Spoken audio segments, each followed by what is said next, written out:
Sir, हाँ बोले, एक डाउट था। पूछिए।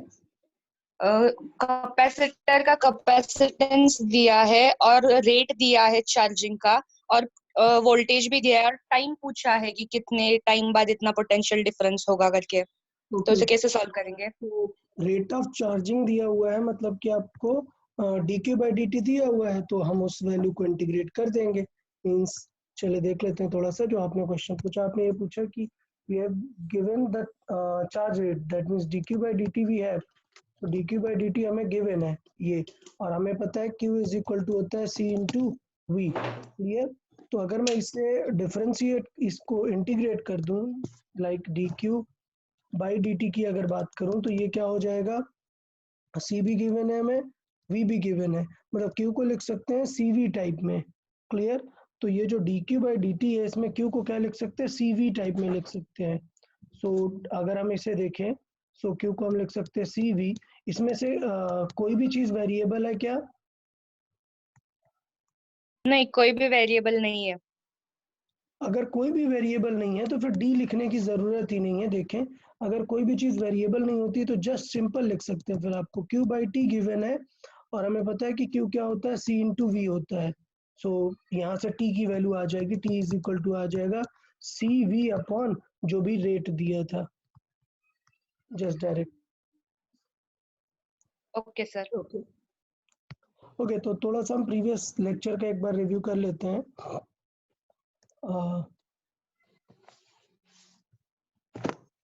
प्रीवियस लेक्चर में हमने क्या डिस्कस किया हुआ था, थोड़ी सी बात करते हैं। प्रीवियस लेक्चर में मैंने नोडल के बारे में थोड़ा सा बताया था, और नोडल के कुछ पॉइंट्स भी बात किए थे कि नोडल कैसे डिस्कस करते हैं। देख लेते हैं। नोडल में स्टेप वन, सबसे पहले हम एज्यूम करते हैं जहाँ पे किसी बैटरी का कोई भी कंट्रीब्यूशन नहीं है, that is called isolated point.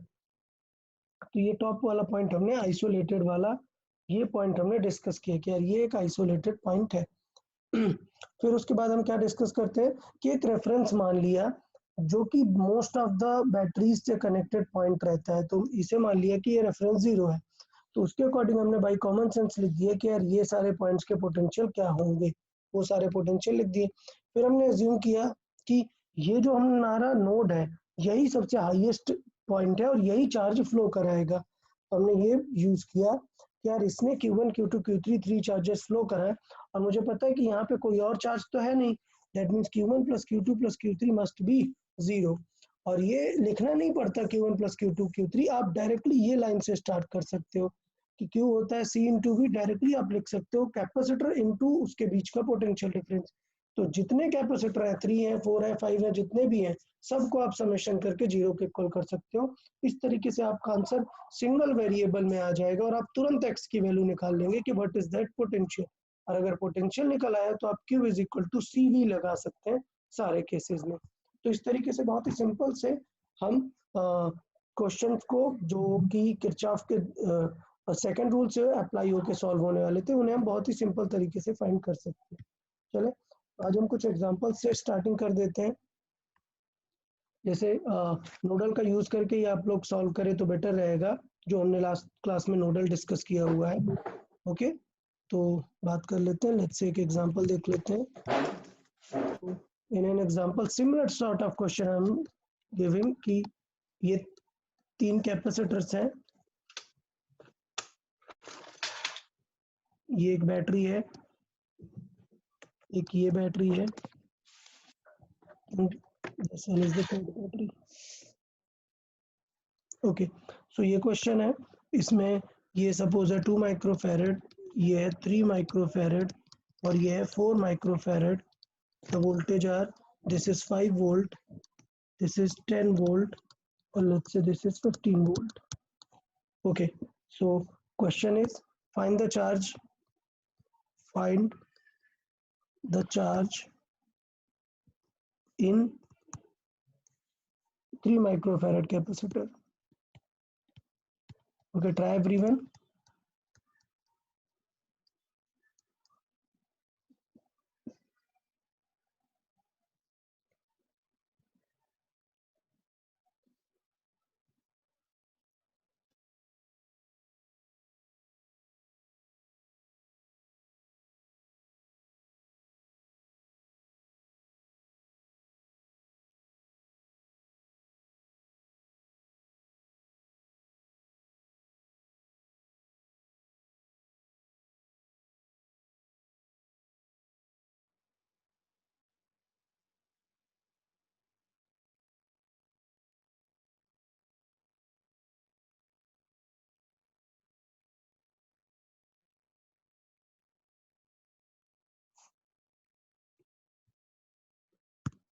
चलो तो मैं थोड़ा सा हेल्प करना स्टार्ट कर देता हूँ। अगर मैं बात करूँ इस फिगर में, आपको करना क्या है, आपको इस फिगर में कन्वर्ट करना है इस फिगर को, ठीक है। तो मैंने बताया कि यार इस फिगर को आप थोड़ा सा कन्वर्ट कर सकते हैं।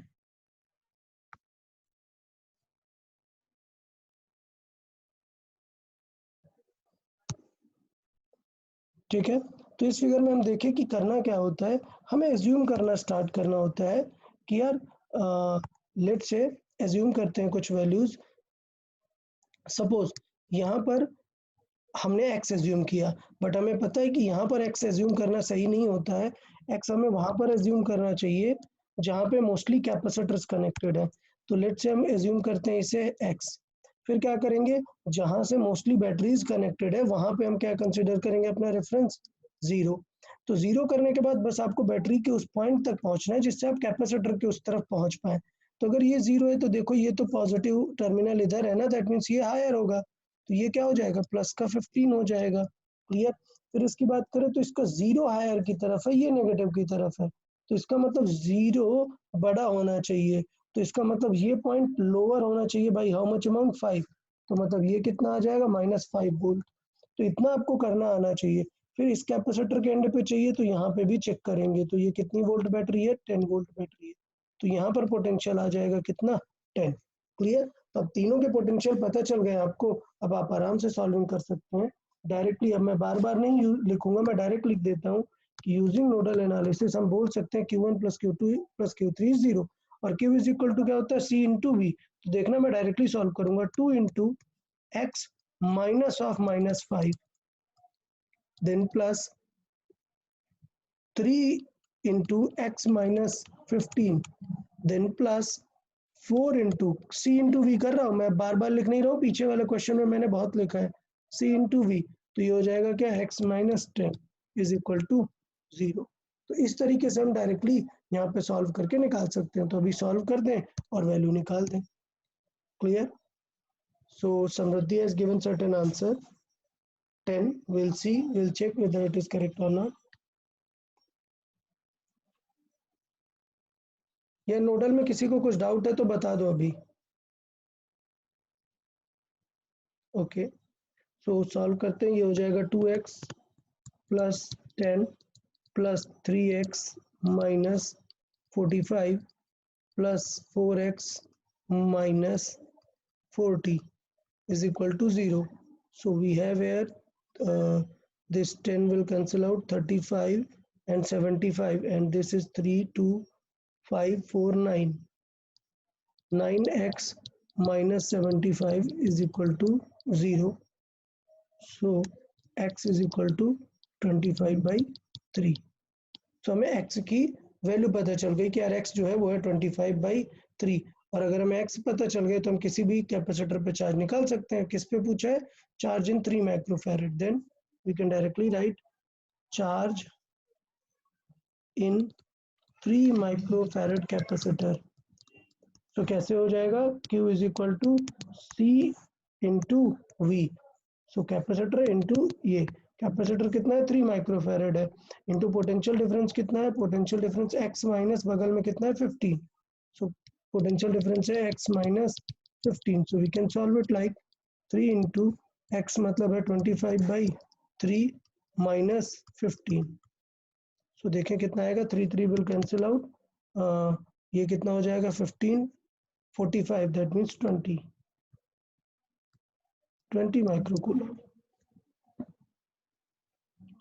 चले, क्या किसी ने आंसर सॉल्व कर लिया था, 20 माइक्रोकूलम किसी का आंसर आ गया था क्या? हाँ sir. Okay good, okay good good, सही है, काफी लोग का आ गया था। सर वो -20 आएगा। -20, या सॉरी माय मिस्टेक, इट्स -20। आपको पता है ना -20 का फिजिकल सिग्निफिकेंस क्या है, कि ये जो प्लेट यहाँ से कनेक्टेड है वो पॉजिटिव नहीं है, नेगेटिव है। याद रखें, इसका इंटरप्रिटेशन मैं लिख देता हूँ। इसका मीनिंग ये होगा कि ये जो कैपेसिटर आएगा इस फिगर में, ये 3 कैपेसिटर्स थे, तो क्यू जो भी साइन आएगा वो ये बताएगा कि ये जो प्लेट हमने यहाँ पे आइसोलेटेड में लगाई है that is not positive, it's a negative plate. ये रिप्रेजेंटेशन है इसका। तो इसका सिंपल मीनिंग ये है कि ये जो प्लेट हमने कनेक्ट की है वो क्या है, नेगेटिव है, जो यहाँ से कनेक्टेड है। चलो, तो ये आई गेस आपको नोडल के बारे में ये थोड़ी सी आइडिया हो गया होगा। किसी स्टूडेंट को अगर कोई डाउट हो तो बताओ, फिर हम और क्वेश्चन देंगे तो आपको कर पाना चाहिए, ऐसा ट्राई करना है, ठीक है। किसी को कुछ डाउट हो तो बताओ, otherwise will move to the next question. Sir या पूछे। आप फिर एक बार एक्सप्लेन करेंगे कि हमारा डिस्कनेक्ट हो गया? ओके, चले सुन लेते हैं यार फिर से। करना ये होता है यार, नोडल में एक पॉइंट ऐसा देखते हैं जो कैपेसिटर्स के पास में है, ठीक है, जिससे सारे कैपेसिटर कनेक्टेड है, डायरेक्टली कुछ कनेक्टेड नहीं है। तो हमने उस पॉइंट को एज्यूम कर लिया x, तो जैसे यहाँ पर हमने देखा है कि रेड कलर से x पार्ट लिखा हुआ है। फिर एक अपोजिट जिससे बैटरी कनेक्टेड होती है उन पे हम रेफरेंस ले लेते हैं 0। अब देखो यार, मैं सिंपल सी बात बताऊं, मेरा सोल टारगेट है, कि यार एक कैपेसिटर के एक एंड पे x है, दूसरे एंड का अगर मुझे पोटेंशियल पता चल जाए, लेट से x छोड़ो, अगर ये 10 है और दूसरे एंड का पता चल जाए 30, तो इन दोनों के बीच का पोटेंशियल डिफरेंस पता चल गया ना 20 volt. So Q is equal to CV से तुरंत आ जाएगा ना। तो मेरा टारगेट होता है कि किसी कैपेसिटर के एंड पे पोटेंशियल लिखने का। तो जब हमने x और 0 एज्यूम कर लिया, तो हम देखते हैं कि इस बैटरी का ये पॉइंट हायर है, और हायर पॉइंट क्या है, 0। तो इसका मतलब जो लोअर पॉइंट है वो 5 वोल्ट से लोअर होगा, तो 0 से कम मतलब -5। यहाँ पे देखे 0 ऑलरेडी लोअर पे है, ये बिगर प्लेट क्या है, हायर पे है, तो इसका मतलब इसका जो 15 वोल्टेज है वो हायर वोल्टेज होगा, मतलब यहाँ पर +15।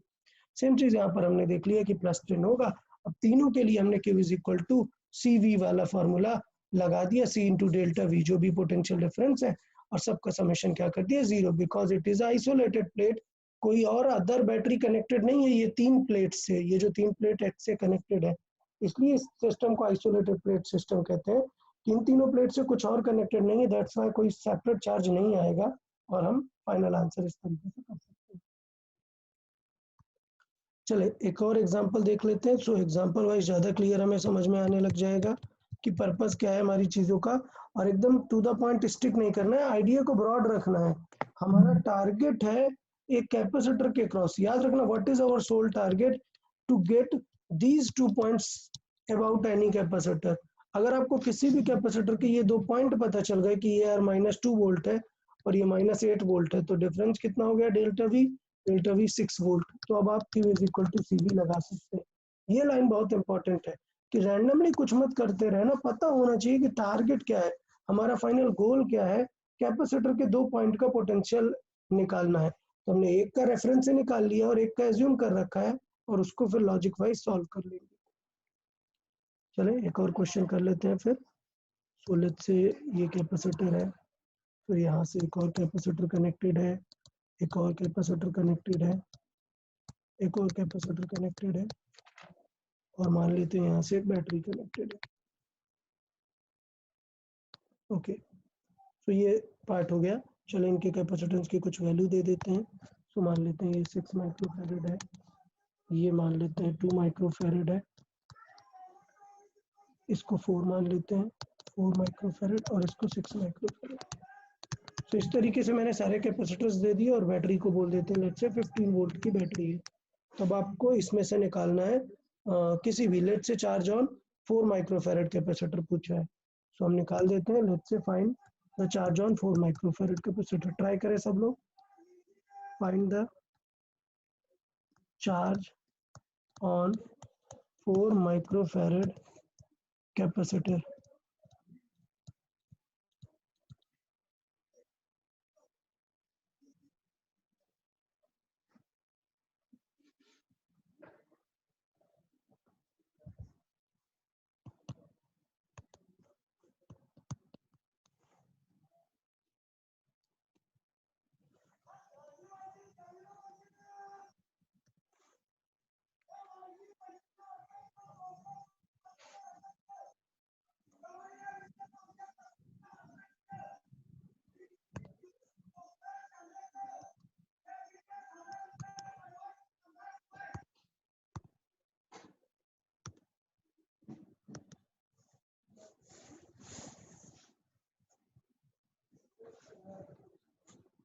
हमारा टारगेट होता है कैपेसिटर्स के अबाउट फाइंड करना, और वो ढूंढना कि एक ऐसा पॉइंट मिल जाए जो बैटरी या किसी चीज से कनेक्टेड नहीं है, जिसे हम बोल सके कि ये एकदम आइसोलेटेड है, ये सिर्फ प्लेट से कनेक्टेड है।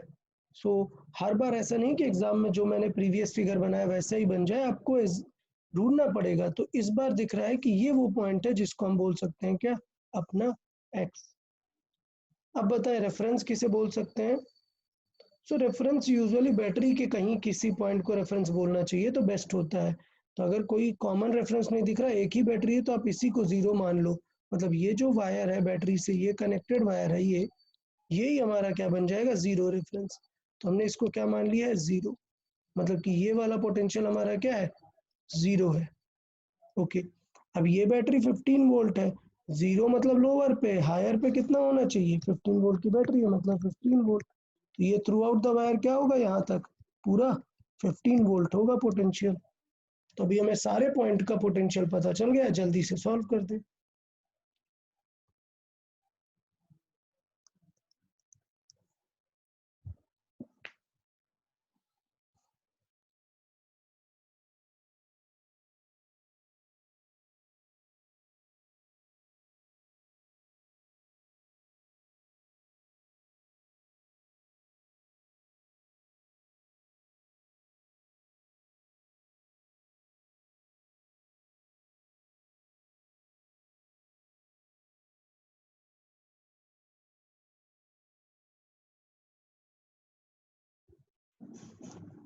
Ashutosh it's incorrect, Samriddhi it is good correct, Anoop it's correct.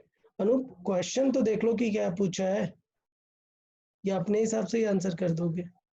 Okay Zoya it's correct,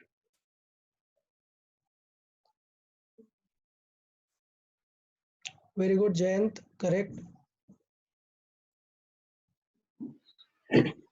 okay sir या वो जो कैपेसिटर्स पैरेलल में लगे हैं ना, उसका टोटल मतलब सी इक्विवेलेंट निकाल के फिर उसमें बीच में एक्स लगा के फिर किया, मतलब उससे इजी होगा ना।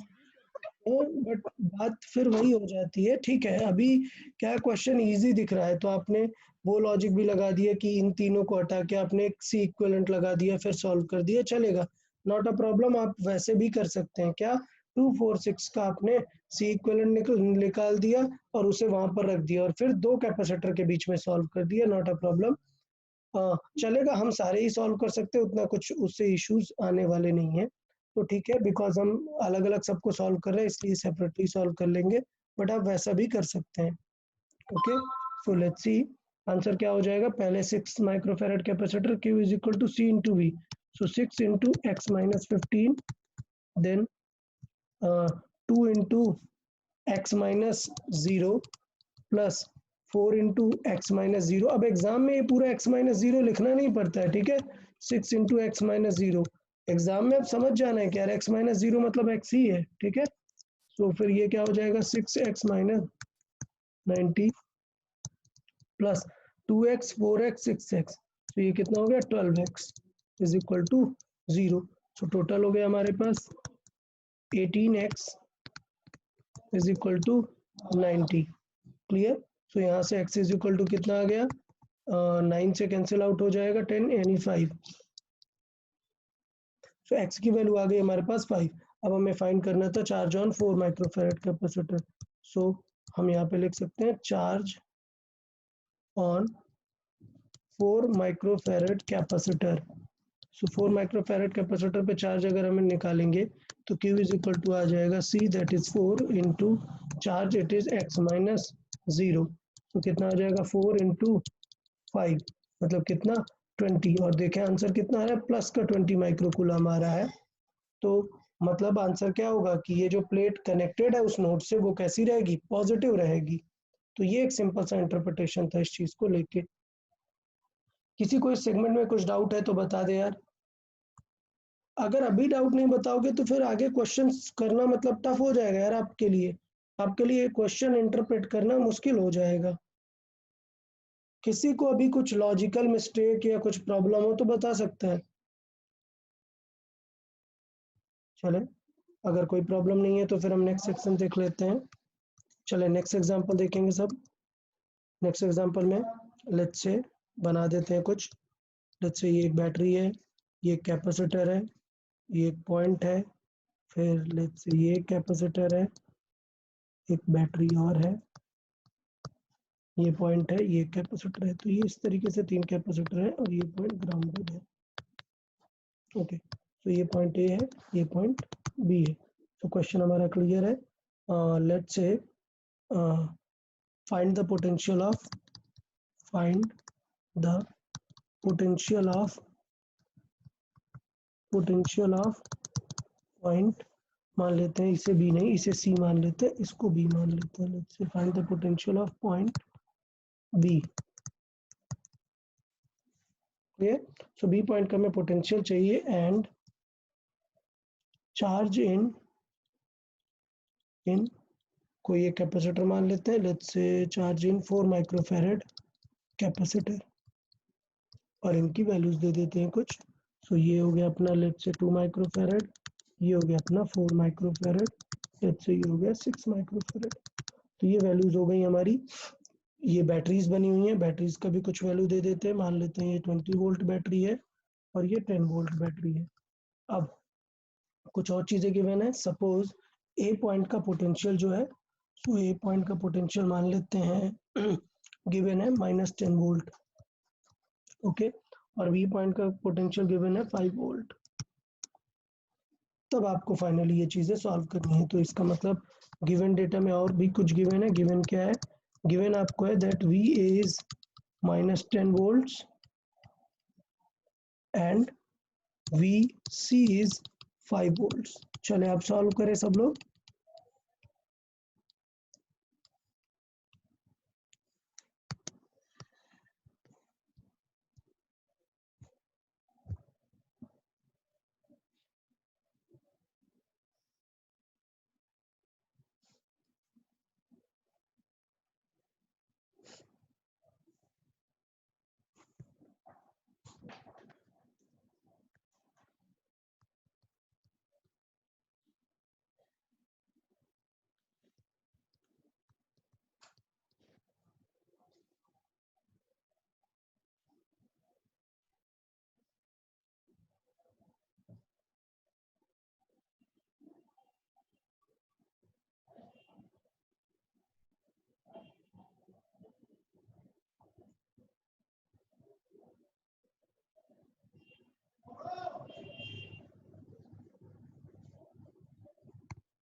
Okay, Zoya, correct answer. Samruddhi, it's incorrect.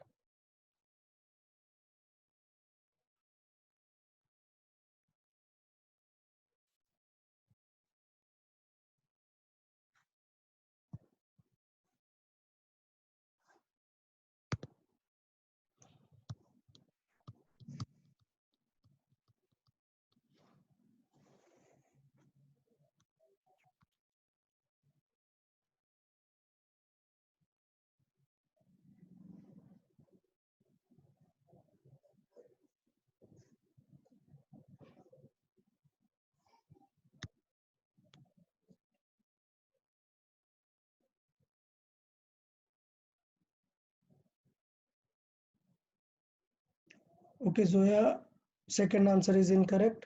Anup, good, very good, correct है.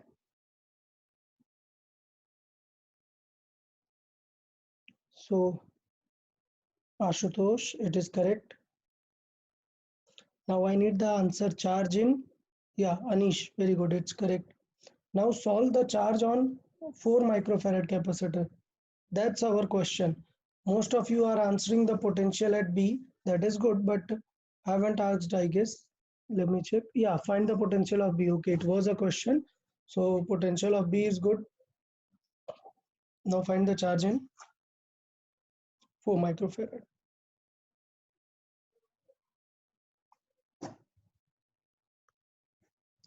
चले यार, तो जो लोग सो रहे हैं वो थोड़ा सा जाग जाए और फिर से हम एक बार फिर से रिकॉल कराता हूँ, सेम चीज सेम पैटर्न।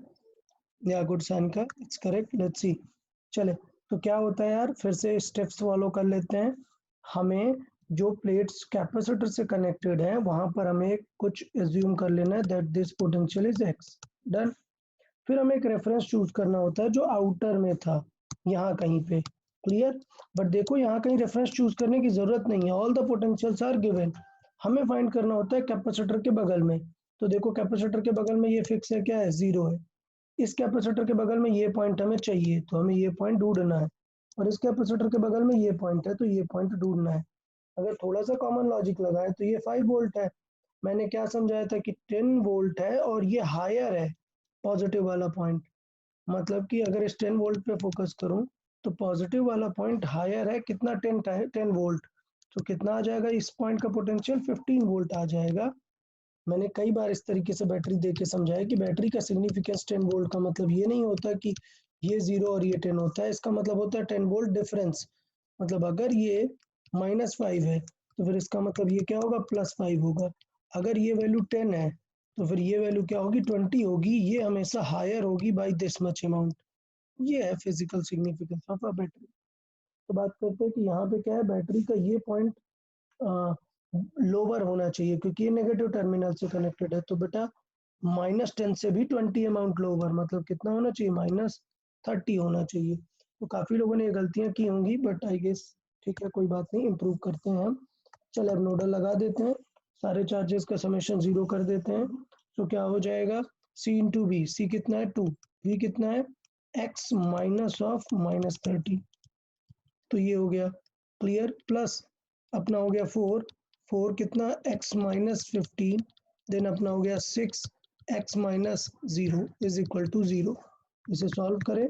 सो 2x plus 60 plus 4x minus 60 plus 6x। So final answer कितना आ गया, देखें। सो ये आ गया 4x 6x, एक सेकेंड, ये 4x है, मैं मिस्टेक, ये 4x है। सो 10 12x और ये 60 कैंसिल आउट, मतलब 0। सो फाइनल कंक्लूजन क्या था, वो जो x है पोटेंशियल एट बी क्या है, 0।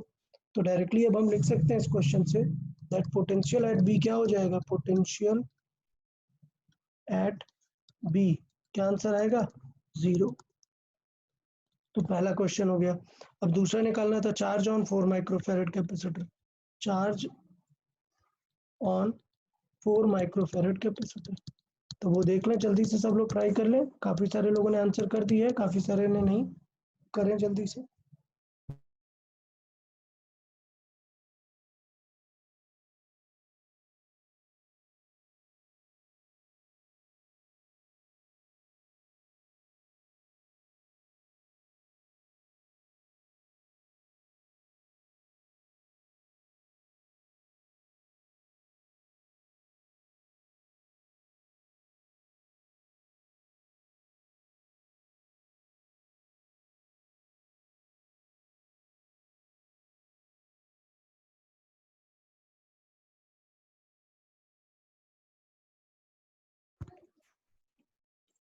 Okay, good.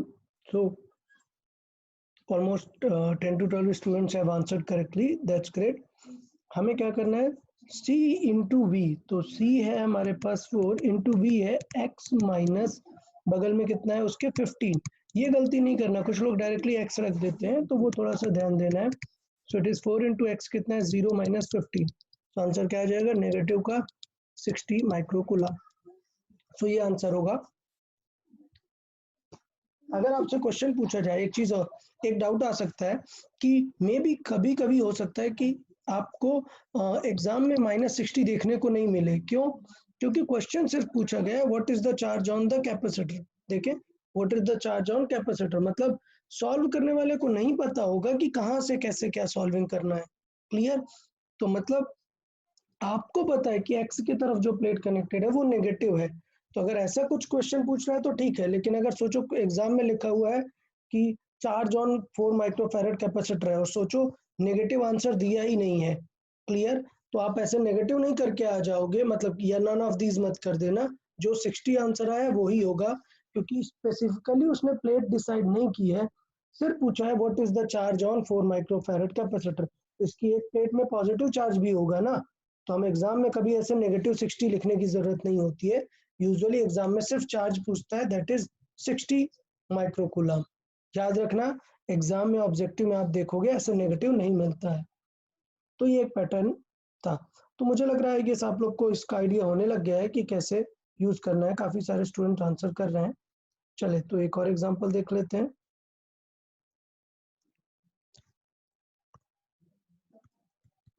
लेट्स से ये एक पर्टिकुलर एग्जांपल है, इसमें बैटरीज काफी कनेक्टेड है। Let's say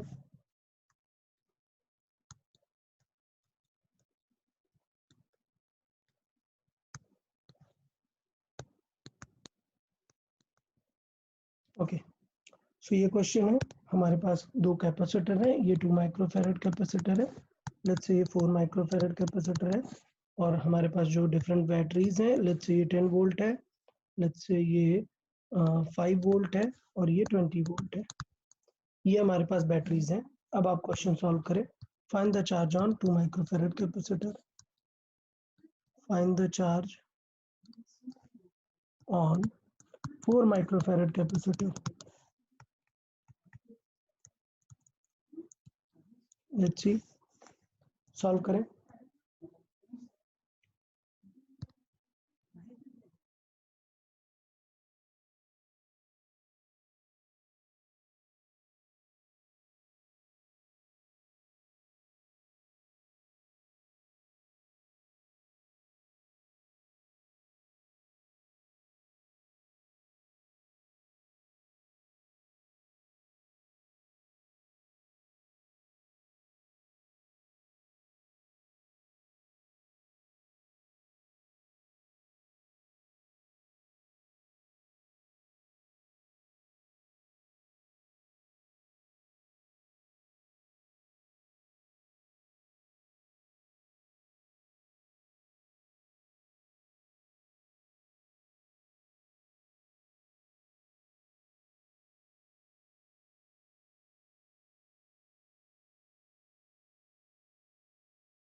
Okay, Zoya, it's incorrect.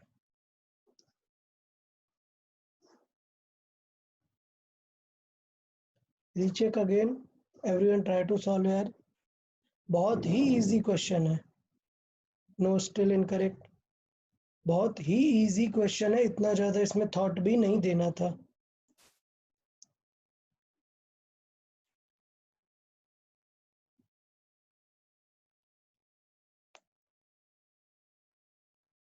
Very good Ashutosh, correct answer.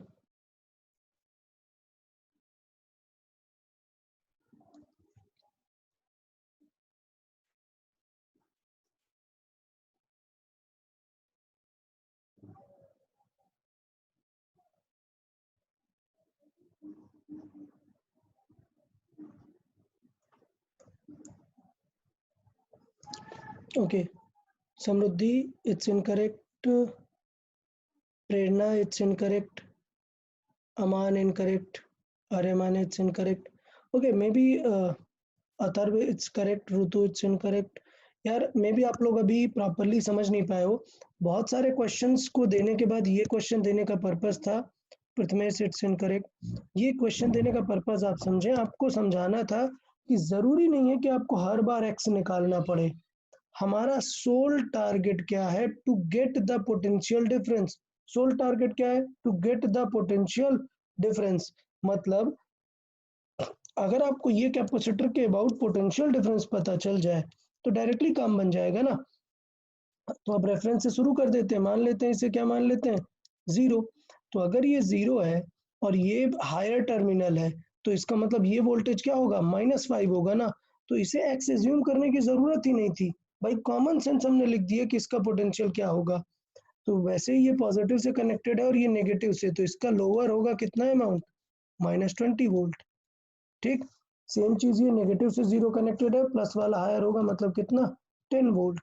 तो आपने डायरेक्टली ही पोटेंशियल डिफरेंस लिख दिया, इसका मतलब एक्स सॉल्व करने की जरूरत ही नहीं है, हम डायरेक्टली सॉल्व कर सकते हैं। क्या, charge on 4 microfarad, so directly हम सॉल्व कर सकते हैं। Q इज इक्वल टू कितना, C इंटू वी से।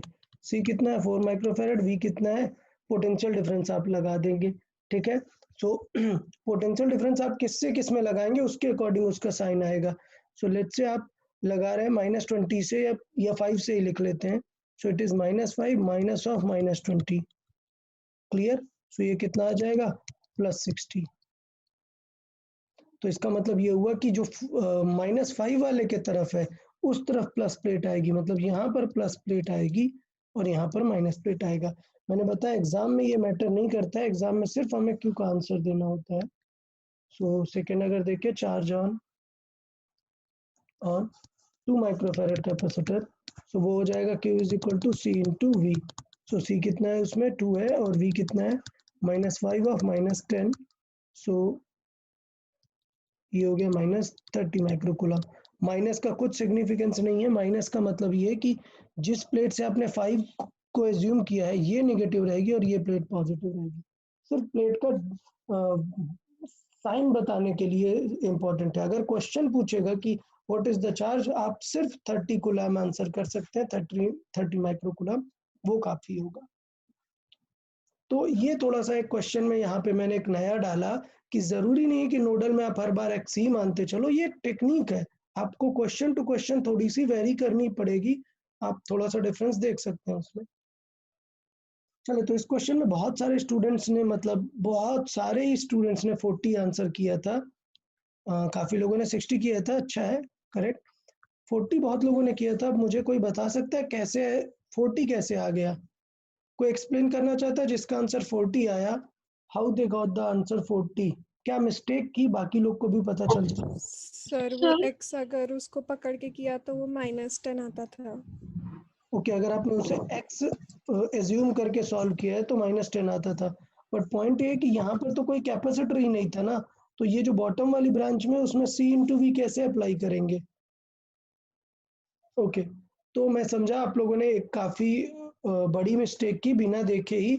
जब यहाँ पर कोई कैपेसिटर नहीं है, देखें यहाँ इस फिगर में, जब यहाँ पर कैपेसिटर नहीं है तो C इंटू वी इस ब्रांच में लगा ही नहीं सकते ना, तो इस ब्रांच में आपने C इंटू वी लगाया ही नहीं, तो इसके वजह से आपने एक बहुत बड़ी मिस्टेक कर दी कि आपने इस 5 वोल्ट की बैटरी को इग्नोर ही कर दिया, इसलिए आप लोग का आंसर जो है कम आ गया है, 20 अमाउंट कम आया है। क्यों, क्योंकि आपने जो है अननोइंगली ये 5 वोल्ट की बैटरी इग्नोर कर दी, वो पॉइंट कंसिडर ना करके।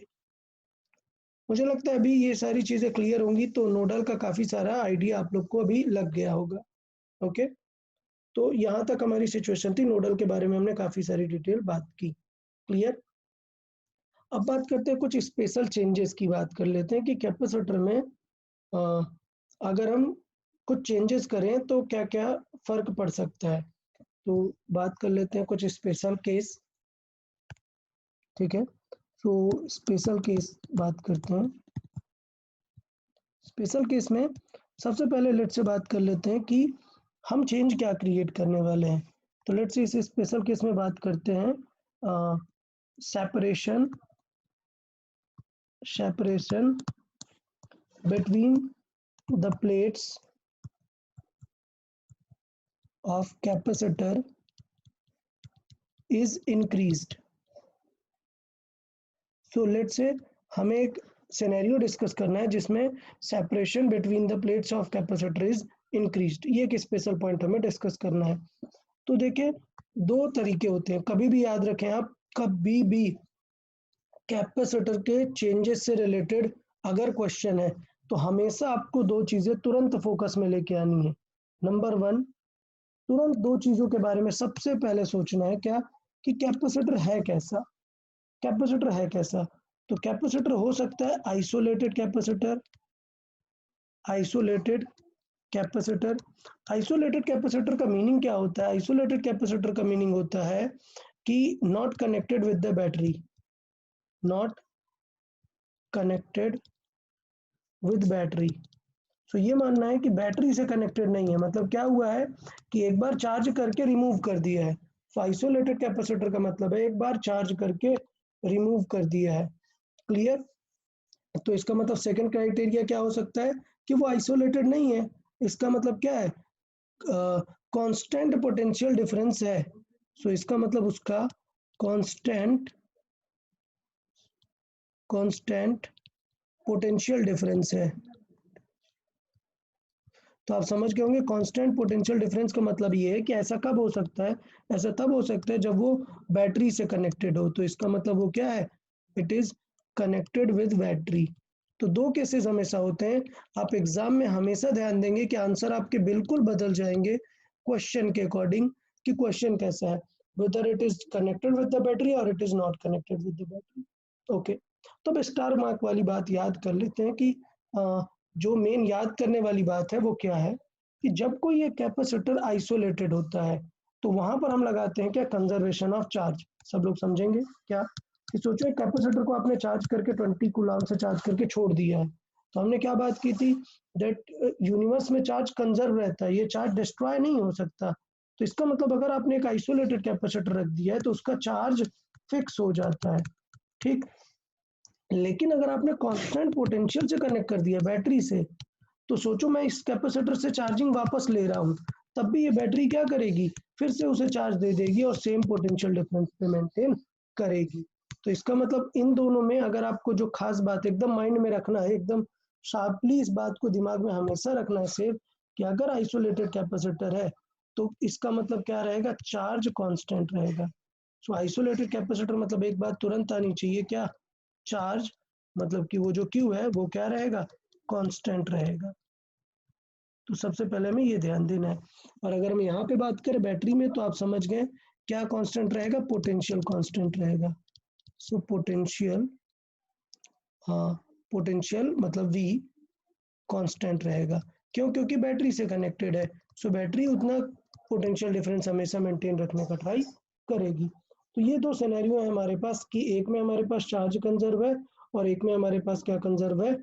हाँ, पोटेंशियल कंजर्व है। अब हमने सॉल्विंग किया क्या है? हमने separation between the capacitor plate क्या है? इंक्रीज किया है। तो इसका मतलब हम इस पूरी प्रोसेस में क्या इंक्रीज कर रहे हैं? डी इंक्रीज कर रहे हैं। तो स्पेशल केस के ब्रैकेट में मैं लिख देता हूँ कि वो जो डी डिस्टेंस है वो इंक्रीज कर रहा है। मे बी क्वेश्चन में डिक्रीज भी कर सकता है, तो टेंशन नहीं लेना है।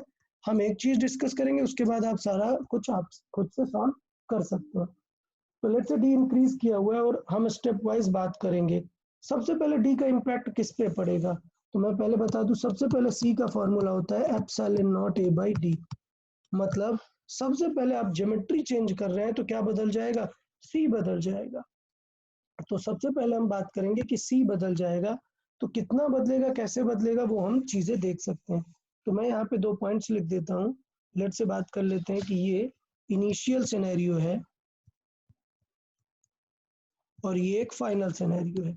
इन दोनों चीजों को हम डिस्कस कर लेते हैं। क्लियर? इनिशियली और फाइनल सेम चीज हम यहाँ पोटेंशियल में भी डिस्कस कर लेते हैं अगर कांस्टेंट है। सो इनिशियली क्या था और फाइनली क्या था, वो चीजें हम डिस्कस करेंगे। ओके, तो चलो बात करते हैं। सबसे पहले अगर हम कैपेसिटेंस की बात करें सी, तो सी इज इक्वल टू इनिशियली कितना था? Epsilon not a by D. Clear? अच्छा, अभी क्या होगा? डी बढ़ गया है, डी बढ़ गया है, तो इसका मतलब ये जो सी होगा वो क्या हो जाएगा? डी इंक्रीज होगा तो सी कम होगा। तो एज डी इंक्रीज होगा तो सी क्या होगा? डिक्रीज होगा। क्लियर? तो ये पहला एक कॉन्सेप्ट हो गया। सेम कॉन्सेप्ट, पोटेंशियल भी कांस्टेंट होगा तब भी सी तो सेम रहेगा, मतलब epsilon not a by D रहेगा।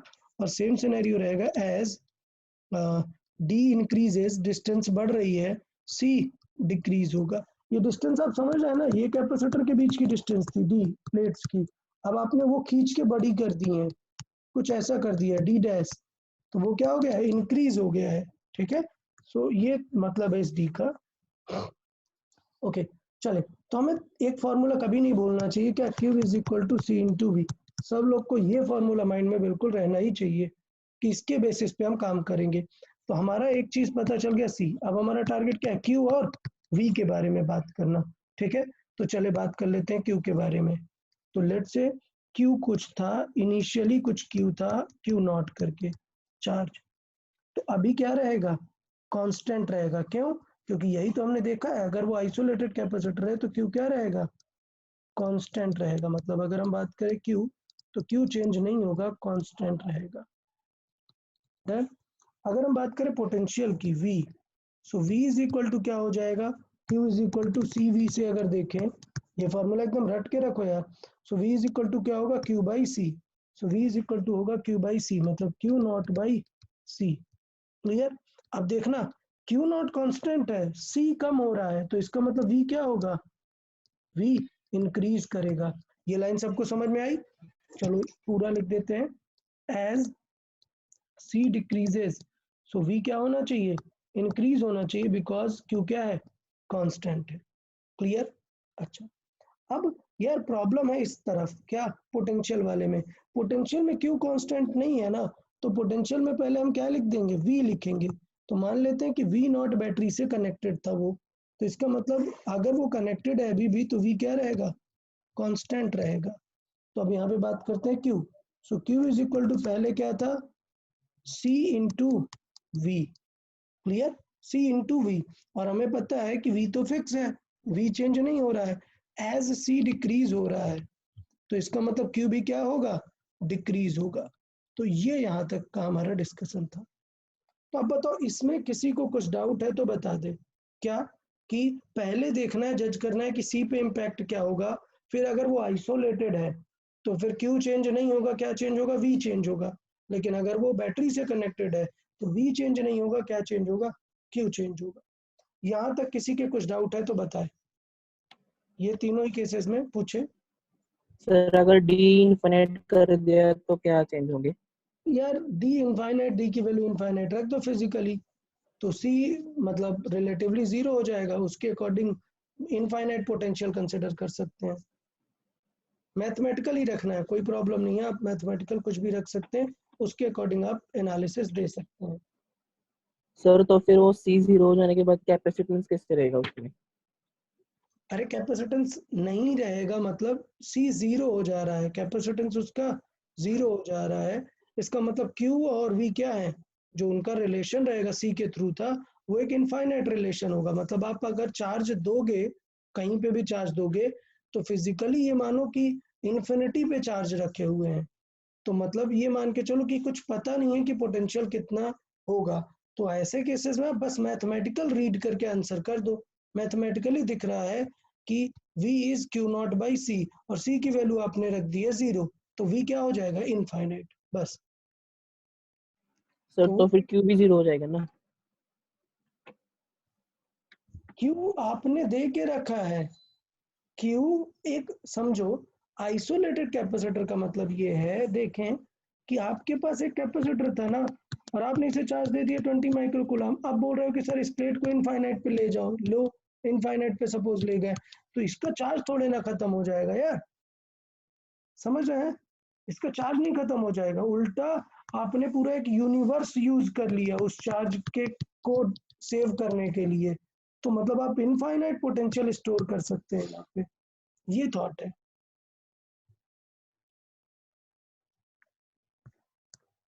क्लियर है। पर सर वो Q is equal to C into V से वो C जीरो है तो फिर Q भी जीरो होगा ना?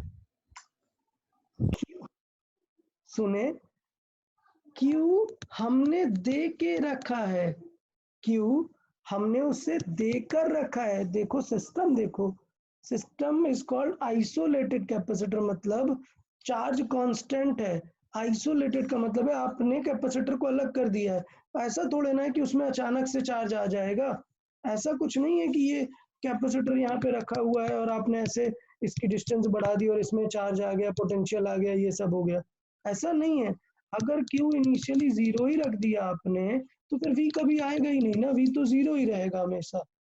तो क्वेश्चन ये है ही नहीं कि Q जीरो है, क्वेश्चन ये है कि Q हमने दे के रखा है, एक कैपेसिटर था, हमने उसे चार्ज किया, लेट से 20 माइक्रोकूलम चार्ज दिया हमने। अब हम उसका प्रोसेस बोल रहे हैं कि हम प्लेट्स को इंक्रीज कर रहे हैं, दूर लेके जा रहे हैं, ये सारी चीजें। तो Q0 होने की बात ही नहीं हो रही है। ओके, क्लियर है यार? ये बात समझ में आई? Q0 होगा ही नहीं, क्योंकि Q हम दे रहे हैं, ये वो डेटा है जो हमने खुद दिया है। Q0 हमने दिया है इनिशियली, क्लियर? बैटरी से इनिशियली हमने कनेक्ट करके रखा है, ये दो गिवन डेटा है। चले तो आगे बात करें, यहाँ तक क्लियर है? किसी को कुछ डाउट तो नहीं है ना इसमें? चले तो नेक्स्ट बात कर लेते हैं एनर्जी की। तो इनिशियल एनर्जी क्या हो जाएगी इसकी? हमें पता है कि V के बारे में डिस्कस नहीं करना, Q बेटर है, मतलब Q के बारे में आप बात कर सकते हैं। तो मान लेते हैं कि इनिशियली एनर्जी इसकी थी कुछ U0, डन। अब हमें बात करनी है कि बाद में एनर्जी कितनी हो जाएगी। तो देखो एनर्जी का कौन सा फॉर्मूला यूज करेंगे, देखें। अगर आपने U is equal to use किया हाफ CV², तो बेवकूफ़ी होगी। क्यों? क्योंकि C भी वेरिएबल है, C भी वेरिएबल है और V भी वेरिएबल है, तो आप कंपेयर नहीं कर पाओगे, कभी कंपेयर नहीं कर पाओगे। तो to use this is totally vague, ये यूज ही नहीं कर सकते। बेस्ट क्या होगा, कुछ ऐसा यूज करें जिसमें एक कांस्टेंट है। तो हमें क्या यूज करना चाहिए? Q² वाला यूज करना चाहिए। तो हमें यूज करना चाहिए इसमें Q²/2C वाला, क्लियर? तो यहाँ से प्रॉपरली क्लियर होगा कि Q क्या है? कांस्टेंट है, और C क्या हो रहा है? C इज डिक्रीजिंग, ये डिक्रीजिंग है।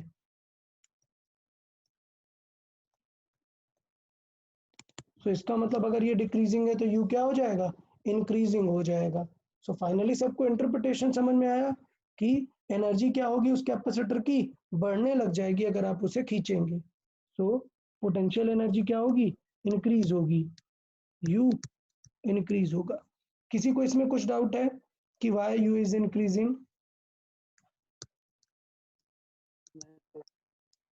ओके, तो एनर्जी इंक्रीज करेगी। अब बात कर लेते हैं इस वाले में। क्या इस वाले में भी इनिशियली कुछ U0 एनर्जी थी? अब हम क्या फॉर्मूला यूज करेंगे? तो यार इसमें अगर मैं U is equal to use करूँ क्या, Q²/2C यहाँ पे यूज करूँ, तो फिर बेकार है। क्यों? क्योंकि यहाँ पे Q क्या है? वेरिएबल है, क्लियर? और यहाँ पे C भी क्या है? वेरिएबल है। तो इंटरप्रेट करना में भी टफ हो सकता है, क्लियर? सो इसलिए हम U का यहाँ पे क्या फॉर्मूला यूज करेंगे? Half CV²। इससे एकदम क्लियर है कि V क्या है? कांस्टेंट है, और ये जो C है वो क्या है? डिक्रीजिंग है। तो इसका मतलब C डिक्रीजिंग है, तो इसका मतलब U क्या होगा? डिक्रीजिंग होगा। तो मतलब इस केस में इंटरनल एनर्जी क्या होगी? डिक्रीज होगी। तो इस तरीके से हम इंटरनल एनर्जी के बारे में भी कमेंट कर सकते हैं। चले नेक्स्ट कमेंट हम करेंगे इलेक्ट्रिक फील्ड के बारे में। E, सपोज अंदर इलेक्ट्रिक फील्ड है E0, ठीक है? इनिशियली कुछ E0 थी। तो अब बताओ इलेक्ट्रिक फील्ड का कौन सा फॉर्मूला हमें यूज करना चाहिए यहाँ पर? तो हमें पता है इलेक्ट्रिक फील्ड का क्या फॉर्मूला होता है। कैपेसिटर के अंदर हम बात कर रहे हैं, तो ये होता है Q/A∁0, ये होता है, क्लियर? अच्छा, तो अभी बात करें कि क्या यहाँ पे जरूरत पड़ी क्या कुछ C और इन सब चीजों की? कोई भी जरूरत यहाँ पर नहीं पड़ी। तो ये बहुत ही सिंपल यहाँ से क्लियर दिख रहा है क्या, कि ये क्या है? कांस्टेंट है। तो अगर ये कांस्टेंट है तो इसका मतलब E भी क्या रहेगा?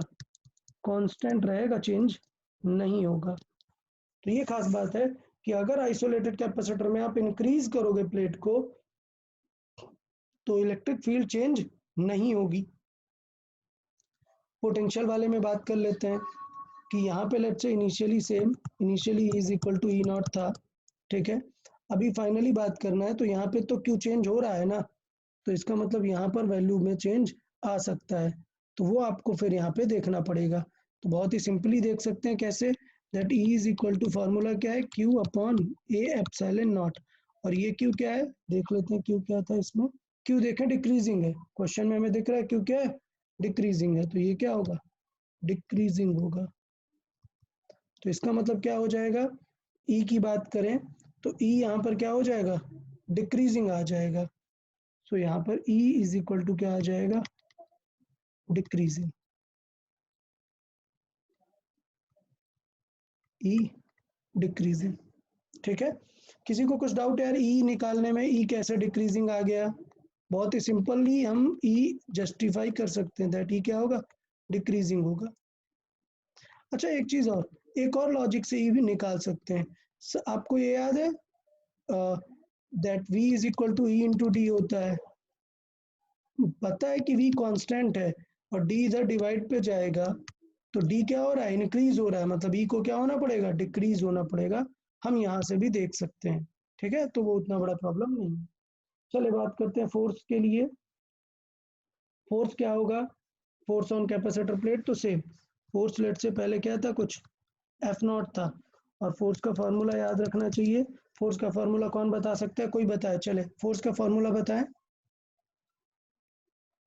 कोई स्टूडेंट आंसर करे, बोले फोर्स का फॉर्मूला।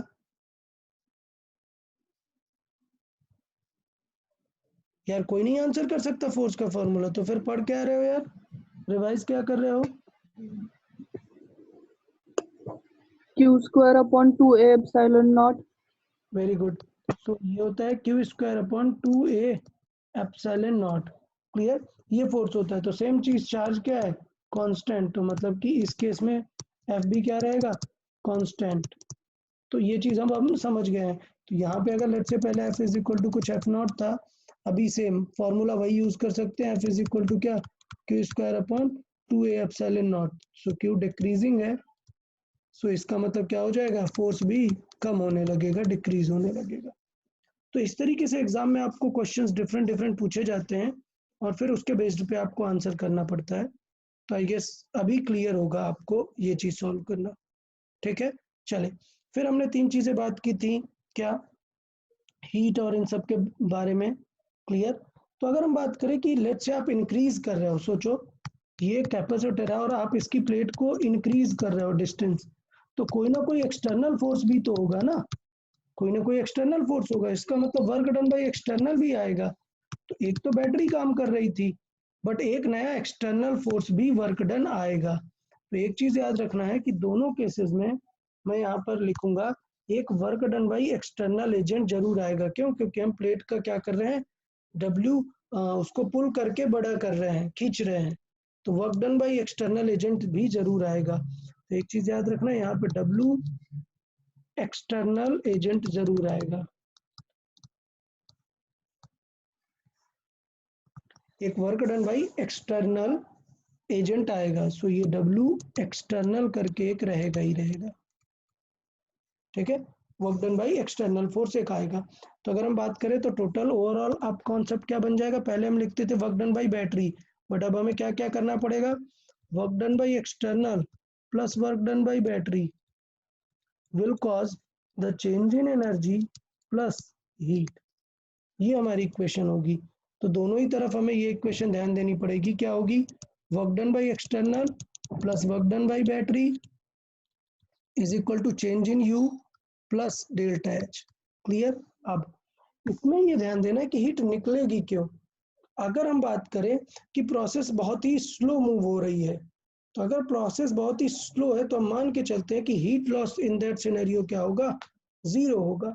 तो मान के चलते हैं कि अगर प्रोसेस बहुत स्लो है तो हीट लॉस क्या होगा, zero.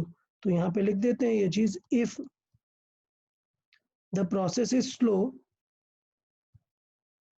So if the process is slow, so in that scenario क्या होगा, there is no heat loss, heat loss क्या होगा, जीरो। तो यहाँ पर भी हम कंसिडर करेंगे हीट लॉस क्या होगा, जीरो। अच्छा, अब हीट लॉस के बाद बात करें तो हीट लॉस के बाद दूसरा स्टेप क्या आता है, work done by battery. So in this case work done by battery क्या आ जाएगा, work done by battery zero. क्यों, बिकॉज नो बैटरी, मतलब वहां पे आइसोलेटेड कैपेसिटर है ना, सो बैटरी तो है ही नहीं।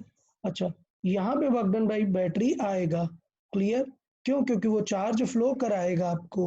तो वर्क डन बाई बैटरी यहाँ पे निकाल लेते हैं, वर्क डन बाई बैटरी। देखिए वर्क डन बाई बैटरी क्या होगा, वो होता है delta Q into V, battery का पोटेंशियल। अच्छा, अब आपको बताना है कि डेल्टा क्यू क्या होगा। डेल्टा क्यू चार्ज क्या हो रहा है, कम हो रहा है या बढ़ रहा है? तो हम देख लेते हैं चार्ज हमारा क्या हो रहा है, कम हो रहा है। यहाँ से इक्वेशन में देख सकते हैं चार्ज क्या हो रहा है, डिक्रीज हो रहा है। So as Q is decreasing, Q is decreasing, क्या सिचुएशन होगी, Q कम हो जाएगा तो फाइनल माइनस इनिशियल जब करेंगे तो क्या आएगा, नेगेटिव आएगा। इसका मतलब वर्क डन बाई बैटरी क्या आएगा, यहाँ पर निगेटिव आएगा। क्लियर? तो यहाँ पे दूसरी चीज पता चली, यहाँ पर टेंशन नहीं लेना, वर्क डन बाई बैटरी क्या आ गया है, 0 आ गया है। क्लियर? अच्छा, डेल्टा यू की बात कर लेते हैं। यहाँ पे डेल्टा यू क्या है, चेंज इन एनर्जी क्या हुई है, यहाँ पे एनर्जी बढ़ गई है तो डेल्टा यू क्या होगा, पॉजिटिव होगा। क्लियर? यहाँ पे देख लेते हैं डेल्टा यू क्या है, निगेटिव है। क्यों? क्योंकि यहाँ पे एनर्जी कम हो गई है, हमने यहाँ पे देखा है एनर्जी क्या हो गई है, कम हो गई है।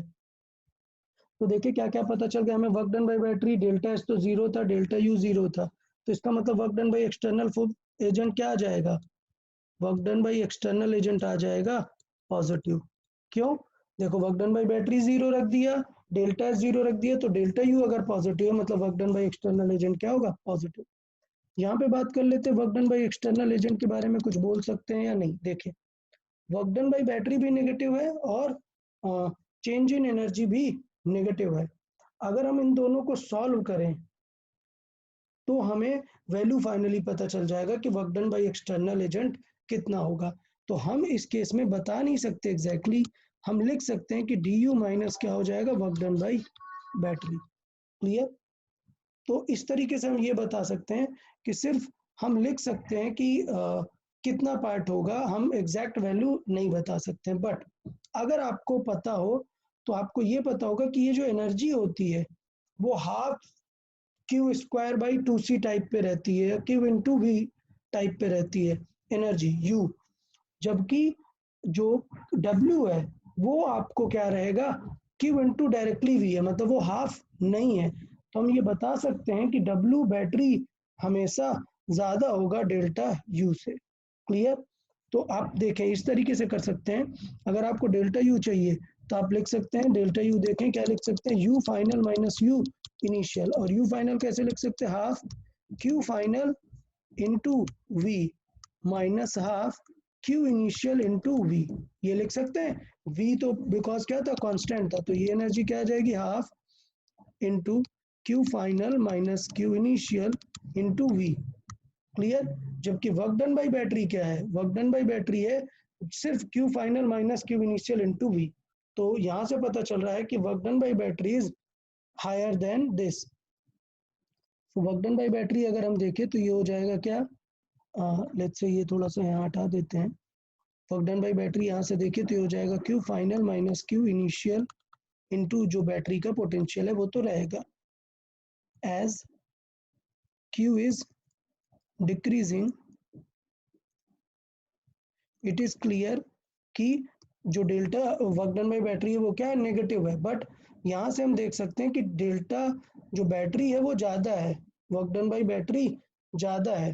सो यहाँ से पता है work done by battery is greater than greater than delta U. तो इससे पता चल जाएगा कि अगर आप इस वैल्यू को यहाँ पर रख दें, क्लियर, ये वैल्यू हायर है, तो इससे पता चलेगा कि work done by external force भी क्या आएगा, पॉजिटिव ही आएगा। तो मतलब ये है work done by external force positive लाने का पर्पस क्या है, आप समझे। पर्पस ये है कि कभी ऐसा नहीं होगा कि प्लेट खुद से डिस्टेंस बढ़ जाएगी, समझे। अगर कभी भी किसी चीज का काम पॉजिटिव आता है मतलब हमने सच में वर्क किया है, सच में हमने फोर्स लगाया है, वर्क किया है, एनर्जी लॉस की है। क्लियर? इसका मतलब ये है कि प्लेट्स कभी खुद से नहीं होगा कि एक कैपेसिटर आपने रख दिया और सर प्लेट्स मतलब दूर होने लग गई हैं, नहीं होगा, आपको अलग से वर्क लगाना पड़ेगा। सेम चीज यहाँ पर है, आपको क्या करना पड़ेगा, अलग से सेपरेटली वर्क अप्लाई करना पड़ेगा, तब हम यहाँ पर यूज कर पाएंगे। तो मैं थोड़ा सा ये एरो लगा के लिख देता हूँ कि अगर हम इस वाले वैल्यू में टारगेट करेंगे तो हमारा ये कंक्लूजन आ जाएगा। ओके, तो ये पूरा सेटअप था। अब कुछ लोग सोच रहे होंगे अरे सर इतनी सारी चीजें क्या बता दी हैं। मैं फिर से बोलता हूँ यार, एग्जाम में डायरेक्टली ये सारी चीजें पूछी जाती हैं, आपको थोड़ा सा ध्यान देना है। एग्जाम में हर एक चीज अलग अलग पूछी जाती है, तो ये थोड़ा सा आप लोग इस चीज का ध्यान देंगे।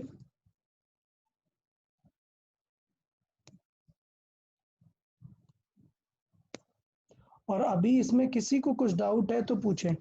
याद रखें, एग्जाम में एक एक क्वेश्चन बनता है। अब ये जो सेगमेंट मैंने दिया है ना, इसी पे कम से कम नहीं तो डीसी पढ़ने में 8-10 क्वेश्चन होंगे सिर्फ इसी सेगमेंट में जो मैंने यहाँ पर बताए हैं चीजें। ठीक है, तो चलो एक बार फिर से सुन लेते हैं और फाइनलाइज करते हैं। किसी को कुछ डाउट होता है तो पूछ लेगा वो। स्टेप वाइज चलते हैं। पहले हमने बात की कि स्पेशल केस है जिसमें हम जो है distance between two plates increase कर रहे हैं। तो हमेशा दो केसेस होते हैं, एक होता है आइसोलेटेड कैपेसिटर और एक होता है कांस्टेंट पोटेंशियल डिफरेंस। आइसोलेटेड मतलब चार्ज कांस्टेंट और कांस्टेंट पोटेंशियल डिफरेंस मतलब बैटरी से कनेक्टेड है।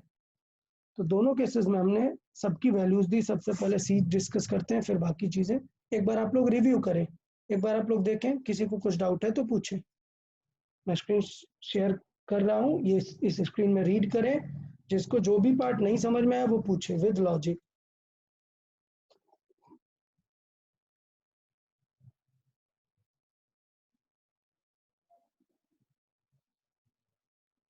एग्जाम में डायरेक्टली सिर्फ यही पूछ लिया जाता है कि एक कैपेसिटर को इंक्रीज किया प्लेट, बताओ उसका पोटेंशियल क्या होगा। तो आपको पता है कि चार्ज कांस्टेंट है, अगर वो आइसोलेटेड है तो पोटेंशियल बढ़ जाएगा। सोचो बैटरी से कनेक्टेड है तब पोटेंशियल क्या होगा। तो बैटरी से कनेक्टेड है तो पोटेंशियल में कोई फर्क नहीं पड़ेगा, चार्ज में फर्क पड़ेगा। तो अकेले ये जो टॉप 3 है ना, ये टॉप 3 इनमें से ही बहुत सारी चीजें पूछी जाती हैं। ये जो टॉप 3 है ये काफी इंपॉर्टेंट है। ऊपर के बाद वाले तो थोड़ा सा बहुत कम ही पूछे जाते हैं, बट ये ऊपर की 3 things Q is equal to CV वाली ये काफी पूछी जाती है।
सर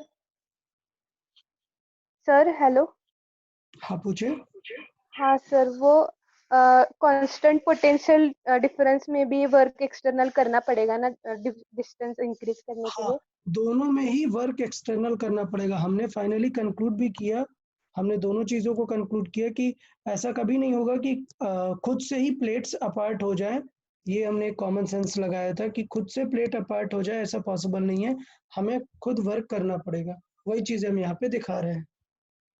हाँ सर, फिर वो उसका निगेटिव कैसे आया, मतलब एक्सटर्नल डेल्टा यू माइनस वो करके। नहीं नहीं नहीं, एक्सटर्नल नेगेटिव नहीं आया।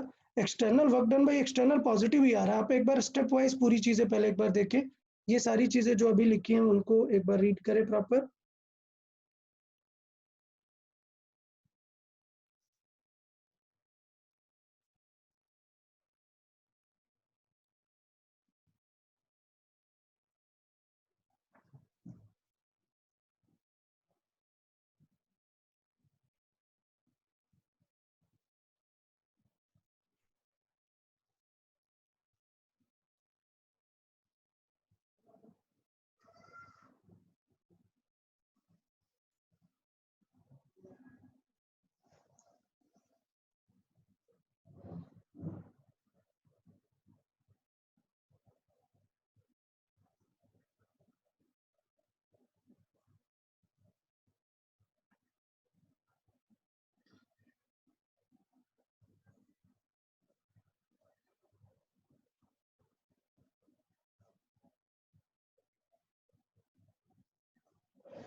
ओके आर्यमन है, अभी क्लियर है? यहाँ पे हमने क्या किया, सॉल्विंग, हमने एग्जैक्ट वैल्यू निकाली है कि चेंज इन एनर्जी जो है वो कम है as compare to work done by battery, और वहां से हमें क्लियर हो रहा है कि इसका साइन क्या आ रहा है, हाँ पॉजिटिव आएगा। तो समझा अभी सर। आपने देखा यहाँ पर हमने वर्क डन बाय बैटरी निकाला और फिर उसके बाद फाइनली चार्ज देखा।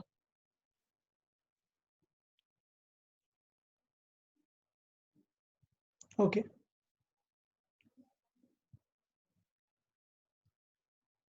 तो यार यहाँ तक किसी को कुछ डाउट है, बताएं।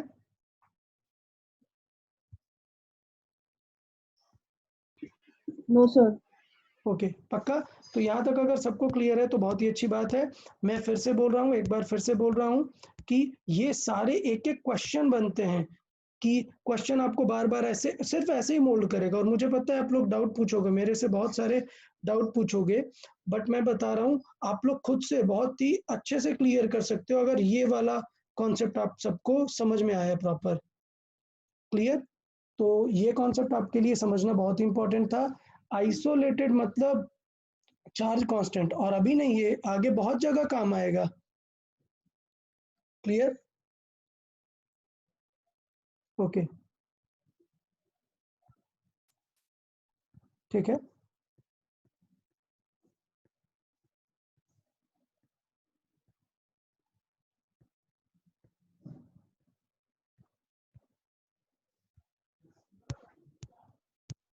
चलो तो नेक्स्ट पॉइंट देख लेते हैं।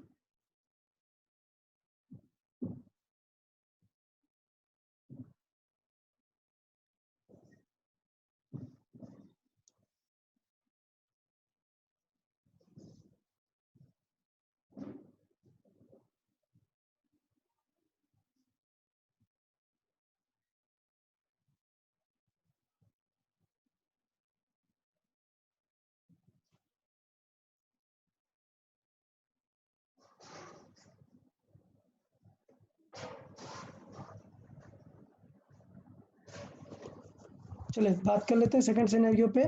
तो स्पेशल केस में अब हम एक दूसरा पर्सपेक्टिव डिस्कस करते हैं। चले तो अभी जो स्पेशल केस डिस्कस करते हैं उसमें बात करते हैं कुछ। चले सो अभी जो स्पेशल केस है हम उसमें बात कर लेते हैं कि एक जो हमने डाई इलेक्ट्रिक के बारे में पढ़ा था कि सपोज ये कैपेसिटर है और इसके बीच में अगर हमने डाई इलेक्ट्रिक फिल कर दिया है तो क्या सिचुएशन होगी, और पूरे केसेस फिर से हम डिस्कस कर सकते हैं। तो इसी स्पेशल केस में दोनों चीज अभी वही पॉइंट चल रहे हैं, सिर्फ अभी पर्सपेक्टिव क्या बदल गया है, when a dielectric when a dielectric is inserted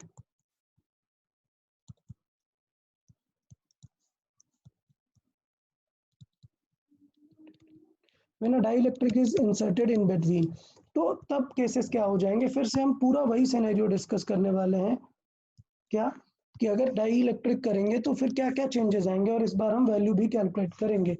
तो पहला सिनेरियो क्या था, आइसोलेटेड कैपेसिटर, और दूसरा हमारे पास था connected with battery. So connected with battery, तो ये दो केसेस है हमारे पास, और इसको हमें फिर से पूरा वैसे ही सॉल्व करना है जैसे हमने पहले किया हुआ है। तो मैं फिर से वही कॉलम बना लेता हूँ। अभी हमें ऑलरेडी पता है कि अगर आइसोलेटेड है तो इसका मतलब अगर यहाँ पे आइसोलेटेड कैपेसिटर है तो हमें पता है क्या कांस्टेंट रहेगा, Q कांस्टेंट रहेगा, और अगर कनेक्टेड विद बैटरी है तो क्या रहेगा, V कांस्टेंट रहेगा। ओके तो Q कांस्टेंट और V कांस्टेंट, और इसके बेसिस पे हम सिनेरियो देखेंगे कि यार इनिशियली क्या था और फाइनली क्या था। मतलब इसमें बात करेंगे इनिशियली क्या था और फाइनली क्या चेंज हुआ। सो कुछ इनिशियल और फाइनल टाइप का सिनेरियो हम यहाँ पे डिस्कस कर सकते हैं। तीन चीज यहाँ पे, इनिशियल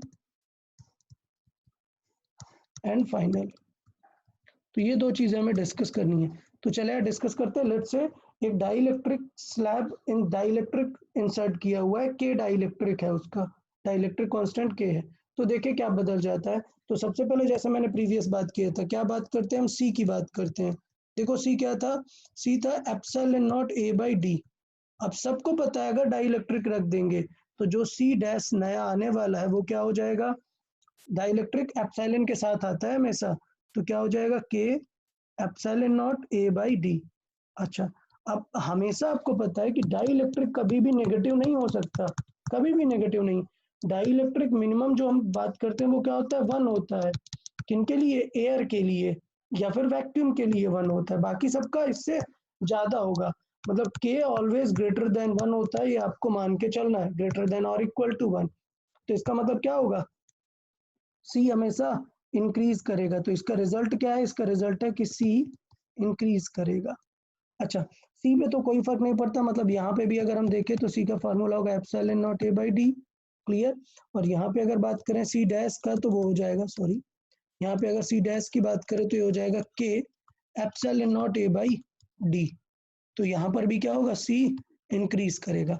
तो एक पॉइंट मैंने लिख दिया कि सी इंक्रीज करेगा, ये कंफर्म हुआ। दूसरा क्या था, क्यू। सो क्यू यार मान लेते हैं कुछ था क्यू नॉट, तो क्यू क्या रहेगा, क्यू तो कांस्टेंट रहेगा। अब बात कर लेते हैं वी का।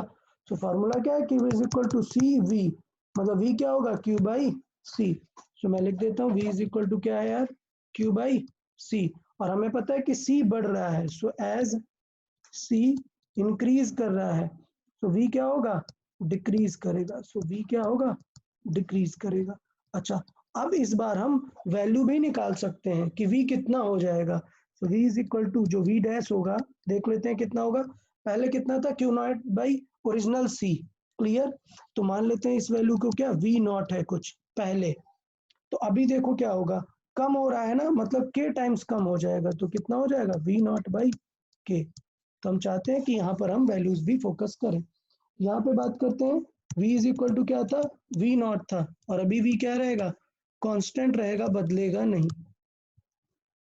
अब देखो q is equal to C V में क्या, कि v तो चेंज नहीं हो रहा है, v चेंज नहीं हो रहा है, सिर्फ क्या चेंज हो रहा है, c बढ़ रहा है, मतलब q भी क्या होगा, बढ़ेगा ही। तो अगर मैं बात करूं कि यहाँ पे इनिशियली कुछ q था, वो q नॉट था, तो अभी q इज इक्वल टू क्या होगा, q नॉट था, और q इज इक्वल टू क्या होता है, c into V. V fix है, सिर्फ c बढ़ रहा है, तो जितना c बढ़ेगा उतना ही क्या बढ़ेगा, q बढ़ेगा। और c कितना टाइम्स हो गया है, k टाइम्स हो गया है, तो इसका मतलब q भी क्या हो जाएगा, जो q डैश होगा वो हो जाएगा k times of q not. तो मतलब कि रुको पहले यहाँ पे लिख देते हैं कि एज c इंक्रीज कर रहा है, q क्या होगा, इंक्रीज करेगा, और जो q डैश आने वाला है वो हो जाएगा q नॉट इंटू के, यानी कि k times of q not. तो ये 3 चीजें सबसे इंपॉर्टेंट थी। मैंने बताया था कि सबसे पहले हमें इन्हीं तीनों का डिस्कशन करना होता है, इन तीनों का। उसके बाद फिर हम आगे फील्ड और ये सब डिस्कस करेंगे। तो एक बार सब लोग पहले देखो, किसी को इन तीनों में कुछ भी डाउट है तो बताए। विद वैल्यू हम बता सकते हैं कि सी जो होगा वो क्या होगा, सी जो है सी नॉट टाइम्स ज्यादा हो जाएगा, सी जो है के टाइम्स ज्यादा हो जाएगा। इन तीनों में किसी को कुछ डाउट हो तो पूछो, अदरवाइज एक बार थोड़ा सा सेव करने का ट्राई करना, माइंड में सेव करें, प्रॉपर देखें।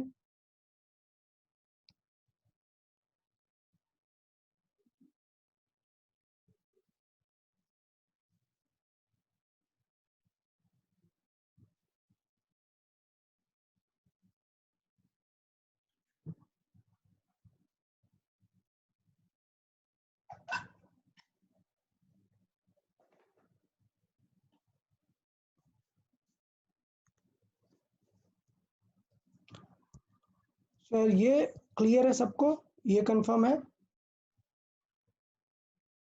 ओके। तो अपन नेक्स्ट पार्ट पे चलते हैं।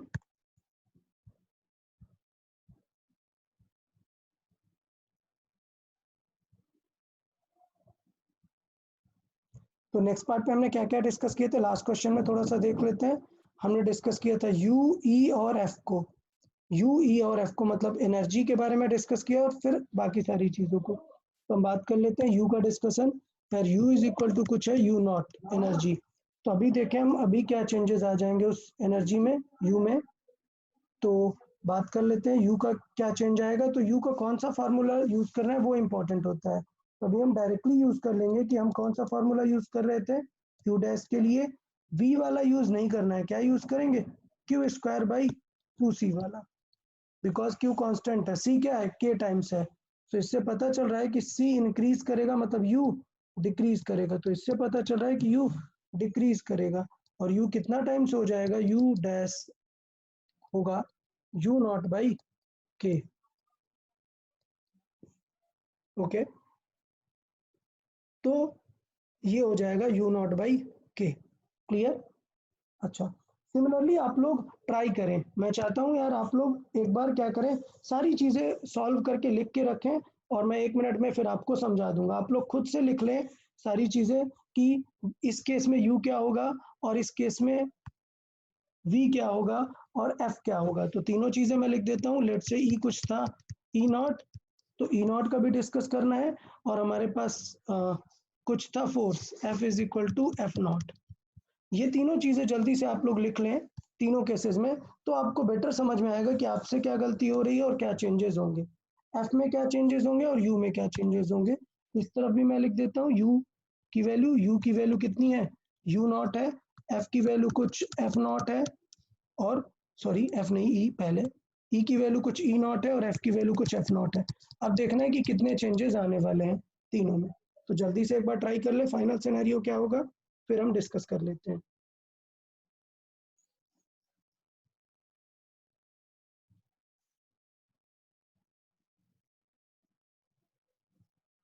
सर पहले केस में ई डिक्रीज होगा और एफ कांस्टेंट रहेगा। ओके ठीक है, तो इस केस में पहले U की बात करते हैं। पहले U कांस्टेंट पोटेंशियल के लिए U की बात कर लेते हैं। तो U के लिए फिर हम कांस्टेंट पोटेंशियल वाला फार्मूला यूज करेंगे, U डैश का फार्मूला यूज करेंगे हाफ CV स्क्वायर वाला। तो वहां से हमें पता है कि V कांस्टेंट और C क्या हो रहा है, इंक्रीज हो रहा है। तो इससे पता चलेगा कि U क्या होने वाला है, इंक्रीज होने वाला है। और हम यहाँ से बात कर सकते हैं कि U डैश जो हो जाएगा वो कितना हो जाएगा, K times of U not हो जाएगा, बिकॉज C जो है K टाइम्स हो गया है। इस तरीके से आपको करना है। तो एक बार पहले ऑल फोर लेके रखें और फिर वो हम डिस्कस कर लेते हैं। सब लोग बाई सेल्फ आप लोग निकाल के रखें और वो हम डिस्कस कर सकते हैं। सर एक डाउट है। हाँ पूछें। सर आपने पहले फोर्स का जो बताया था ना कि डाइलेक्ट्रिक में रखने के बाद फोर्स कोई चेंज नहीं आता, फोर्स में वो कोई रीजन नहीं को आता, समझ में नहीं आया था सर। वो समझ में नहीं आया था। वो रीजन समझ में आया, रीजन बताया था ना कि वो कुछ तो देखिए एक डिस्टेंस बार तो समझते हैं, चले चले सब लोग सहन ट्राई करें कि इवन क्यू भी चेंज हो रहा होगा, सब कुछ चेंज हो रहा होगा, बट हमें एक चीज ध्यान देनी है कि डाई इलेक्ट्रिक रख देने से, जब आप ऐसे रखेंगे dielectric, force on plate change नहीं होता है। समझना क्यों, क्योंकि जो इलेक्ट्रिक फील्ड है वो यहाँ वाली चेंज होती है, ये ई चेंज होती है। क्लियर? लेकिन सोचो ये प्लेट जहां पर रखी है, डाई इलेक्ट्रिक तो उसके लेफ्ट में होगा ना, एग्जैक्ट इस प्लेस पे जहां ये रखा है, ई तो सेम होगा ना एज वैक्यूम, ई सेम होगा। तो इसका मतलब जो हम फोर्स निकालते हैं वो निकालते हैं क्यू इंटू ई से। तो जो फोर्स निकालते हैं वो क्यू इंटू ई से निकालते हैं। तो ई इनसाइड वाली चेंज होगी, चेंज कौन सी होगी, इनसाइड वाली ई चेंज होगी। क्लियर?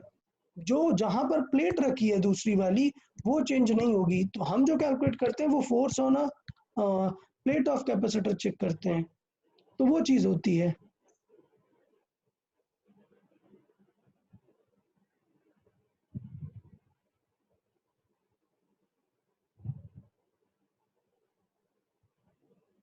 क्लियर है आशुतोष? सर आपने कुछ तो बोला था कि वो प्लेट को मटेरियल स्टिक नहीं करता है सब, हाँ वही मैं बोल रहा हूँ, वही बोल रहा हूँ कि ये जो रेड कलर से मैंने दिखाया हुआ है, ये डाइलेक्ट्रिक ऐसे प्लेट के बाहर तक ऐसे प्लेट पे नहीं पहुंच गया है। वो प्लेट जहां पर रखी है वो अभी भी स्पेस ही है। क्लियर? यहाँ पे जो रेड हमने बताया कि ये मटेरियल उस प्लेट तक नहीं पहुंचेगा, प्लेट के जस्ट पास तक होगा ना, मतलब ये मटेरियल है और यहाँ पर प्लेट रखी हुई है, तो इनके बीच में वॉइड होगा। मतलब आप ये नहीं बोल सकते कि मटेरियल के अंदर प्लेट रखी हुई है, आप ये नहीं बोल सकते हैं, प्लेट अभी भी स्पेस में ही रखी हुई है। एक नॉर्मली एयर या वैक्यूम में ही रखी हुई है, तो इसलिए प्लेट जहां पर रखी हुई है वहां पर तो फील्ड वही रहेगी। मतलब मैं ये बोल रहा हूँ, ये फर्स्ट प्लेट है, इसके बाद ये उसकी फील्ड है, डन। अगर मैं पूछूं कि यहाँ पे फील्ड कितनी होगी, तो यहाँ पे तो नॉर्मल एयर जैसे रहेगी ना, इस पॉइंट पे चेंज होगी, ये ए पॉइंट पे, बी पे तो वही रहेगी जो ओरिजिनल रहेगी। तो इसका मतलब अगर मैं कोई चीज को बी पॉइंट पे रख दूंगा तो उसके फोर्स में कोई चेंज नहीं आएगा।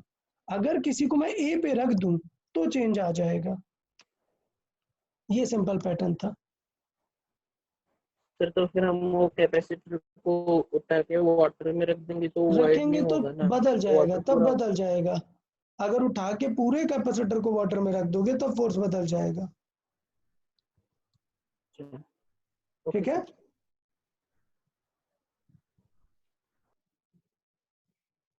ओके। चले तो बात कर लेते हैं यार हम नेक्स्ट थॉट पे। तो यहाँ से हमारा पूरा कंक्लूजन आ जाता है कि इलेक्ट्रिक फील्ड में क्या चेंजेस आएंगे और इसमें कितने चेंजेस आएंगे। चले जल्दी से देख लेते हैं, थोड़ा सा टाइम हो रहा है। देखें, तो इलेक्ट्रिक फील्ड की अगर हम बात करें तो बहुत ही स्ट्रेट बात कर सकते हैं इलेक्ट्रिक फील्ड में कि कोई सा भी फॉर्मूला यूज करें, क्यू कांस्टेंट है तो E इज इक्वल टू हम लिख सकते हैं क्या, Q upon A epsilon not. But ये ध्यान देना है आपको क्या, कि जब आप के रख देते हो तो मैंने बताया था ना कि एप्सिलॉन के साथ में के आ जाएगा। कभी भी अगर आपने के रखा तो एप्सिलॉन के साथ यहाँ पे क्या आ जाएगा, के आ जाएगा। तो ई डैश में थोड़ा सा ध्यान देना है कि अपॉन के आ जाएगा, तो इसका मतलब क्या होगा, ई विल डिक्रीज। और अगर हम बात करें कि कितना डिक्रीज हो जाएगा, तो ये क्लियर है that E dash will become E not by के। तो ये सबको यार क्लियर है ना, इसमें ई नॉट बाई के कैसे आ जाएगा, किसी को कुछ डाउट हो तो पूछ सकते हैं। क्लियर, यही चीज हम यहाँ पर बात कर लेते हैं क्या, कि इस पर्टिकुलर केस में E dash is equal to क्या हो जाएगा। अब देखना यार, यहाँ पे क्यू भी सेम नहीं था, मतलब यहाँ पे क्यू डैश है, क्यू डैश अपॉन के ए एप्सिलॉन नॉट। अच्छा, क्यू डैश देखिए कितना हो गया है, क्यू डैश हो गया है के टाइम्स। तो अगर मैं बात करूँ, क्यू डैश खुद हो गया है के times of Q not upon के ए एप्सिलॉन नॉट। तो देखें तो ये कैंसिल आउट हो जाएगा ना यार, ये के तो कैंसिल आउट हो जाएगा। तो इसका मतलब इनडायरेक्टली ये क्या है, कांस्टेंट है। तो यहाँ से हम बता सकते हैं कि E इज इक्वल टू क्या होगा, कांस्टेंट होगा। तो मतलब ये एक बहुत अच्छा क्राइटेरिया यहाँ से आ गया कि E क्या है, कांस्टेंट होगा, E बदलेगा नहीं। तो किसी को कुछ डाउट है तो बता दें यार।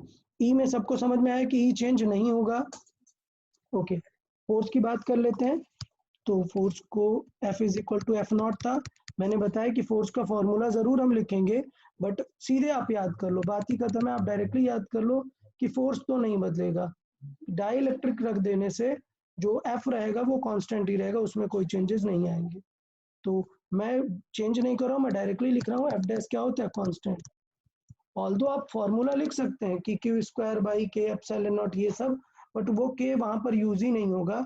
तो इसे आप एज अ स्टार मार्क याद कर सकते हैं, और एफ कांस्टेंट ही रहेगा, एफ में कोई चेंजेस नहीं आएंगे। क्लियर, अच्छा ये तो बात थी कि क्यू के फॉर्मेट में। यार रुको, मैं पूरा एक्सप्लेन कर देता हूँ, जस्ट सेकेंड, थोड़ा सा टाइम लगेगा। F dash is equal to क्या होगा अपना, Q square by 2a epsilon naught. Clear, यहाँ पे के यूज नहीं करना है, क्यू क्या है, कांस्टेंट है, और के यूज नहीं करते हैं बिकॉज प्लेट तो अभी भी कहाँ है, एयर में है। Plate is still in air, plate is still in air. तो इसका मतलब फोर्स पे कोई फर्क नहीं पड़ेगा, एफ डैश क्या रहेगा, एफ नॉट रहेगा, कांस्टेंट रहेगा। डन, ये था यहाँ। लेकिन अगर मैं इस केस में बात करूँ तो यार इस केस में गड़बड़ हो जाएगी। अगर F is equal to F naught है, क्लियर, और हम यहाँ पर बात करने वाले हैं एफ की, तो ये फॉर्मूला तो Q square upon 2 epsilon not है ना। मैंने बोला यहाँ पर के नहीं रखना है, बट ये तो क्यू डैश इस क्वेश्चन में चेंज हो जाता है ना, क्यू कितना हो जाता है, के टाइम्स ऑफ क्यू नॉट हो जाता है। क्लियर, तो ऑफ कोर्स नीचे यहाँ पर के नहीं रख सकते हैं बिकॉज वो मटेरियल प्लेट अभी भी एयर में, बट क्यू बदल गया ना। तो इस क्वेश्चन में एफ डैश बदल गया, वो कितना हो जाएगा, वो हो जाएगा के square times of F not. तो एफ डैश चेंज हो गया है, फोर्स चेंज हो गया है। क्लियर, तो ये सिनेरियो था हमने जो डिस्कस किया था कि अगर हम के से कनेक्ट करके रखेंगे तो क्या होगा। चलेगा, आज काफी टाइम हो गया, लेक्चर काफी एक्सटेंड हो गया है। तो एक चीज ध्यान देते हैं, हम क्या करते हैं, अभी हम क्या करते हैं कि इसको यहीं तक होल्ड रखते हैं, यहाँ पे किसी का कुछ डाउट हो तो बताए। उसके बाद जो है नेक्स्ट लेक्चर में हम वर्क डन रिलेटेड बातें कर लेंगे। तो यहाँ तक किसी का डाउट होगा तो बता दे, अदरवाइज हम आज का लेक्चर यहीं पे कंप्लीट करते हैं। सर वो टेस्ट ओके, टेस्ट में क्या आएगा? टेस्ट में यार अभी डिसाइड नहीं किया मैंने, तो मे भी मतलब 50% रखेंगे, 50% कैपेसिटर रखेंगे और 50% यहाँ तक, ठीक है? तो 50% सर कैपेसिटर, 50% इलेक्ट्रोस्टैटिक। क्या उसमें से इम्पोर्टेंट क्या क्या है इलेक्ट्रोस्टैटिक्स में से? यार इलेक्ट्रोस्टैटिक में लास्ट टाइम अब मैंने बता दिया था कि इम्पोर्टेंट क्या क्या है, क्या क्या सेक्शन से। अब जब पूरा चैप्टर आता है ना तो इम्पोर्टेंट जैसा ऐसा कुछ होता नहीं है। अब पूरे चैप्टर में से कहीं से भी क्वेश्चन पिक करेंगे। आपको चैप्टर बार बार रीड करने से ये समझ में आ जाना चाहिए कि इस चैप्टर में इम्पोर्टेंट क्या होता है। ओके ओके, तो यार ठीक है यार, बाकी कुछ डाउट हो किसी को कुछ तो बता सकते हो, अदरवाइज ये अभी थोड़ा सा बाकी है। हमें यहाँ पे अभी वर्क डन और ये चीजें हमने यहाँ पे डिस्कस की थी ना, वर्क डन और ये सारी चीजें। आप लोग क्या करो, वर्क डन और ये सारी चीजें ट्राई करो, और उसमें से जो भी डाउट रहेगा वो हम डिस्कस कर सकते हैं, ठीक है? चले तो फिर आज का लेक्चर फिर हम यहीं पे कंक्लूड करते हैं। ओके, कल हम ये सारी चीजें डिस्कस करेंगे, ये वर्क डन और ये जो सिनेरियो डिस्कस किया, इसके पहले आप लोग एक बार रिवाइज जरूर करके आएंगे।